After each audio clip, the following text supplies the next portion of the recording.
Genesis 14. Abraham rescues Lot.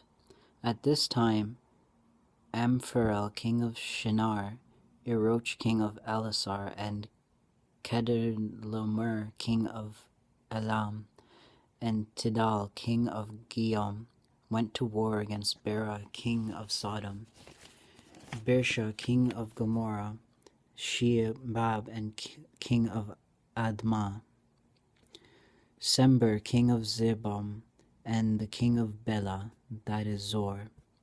All these latter kings joined forces in the valley of Siddim, the sea salt. For 12 years they had been subject to Kedorlaomer, but in the 13th year they rebelled. In the 14th year, Kedorlaomer and the kings allied with him went out and defeated the Rephaites and Ashtaroth-Canaim, and the Zuzites in Ham, and Emites in Sheva, Kiriathaim, and the Horites in the hills country of Seir, as far as El-Phanim near the desert. Then they turned back and went to En-Mishpat,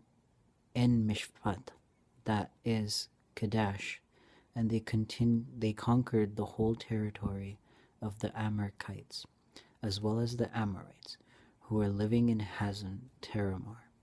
Then the king of Sodom, the king of Gomorrah, the king of Adam, the king of Zeboim, the king of Bela, that is Zor, marched out and drew up their battle lines in the valley of Siddim against the Kedorlaomer king of Elam, Tidal king of Gihom, Amara king of Shinar, and Eroch the king of Elasar.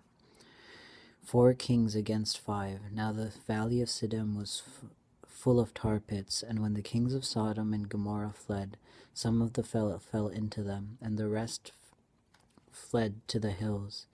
The 4 kings seized all the goods of Sodom and Gomorrah, and all their food.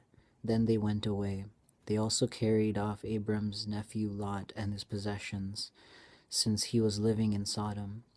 One who had escaped came and reported this to Abram and the Hebrew. Now Abram was living near the great trees of Mamre in Amorite, a brother of Eshcol and Ener, all of whom were allied with Abraham. When Abram heard that his relative had been taken captive, he called out the 318 trained men born in his household, and went in pursuit as far as Dan.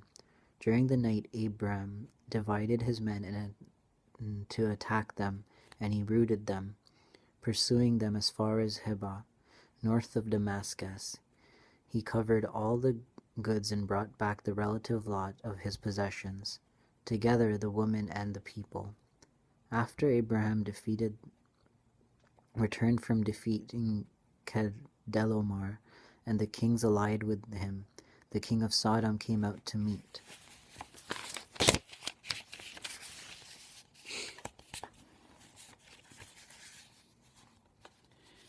him in the valley of Sheva, that is the king's valley. Then Melchizedek, king of Salem, brought out bread and wine.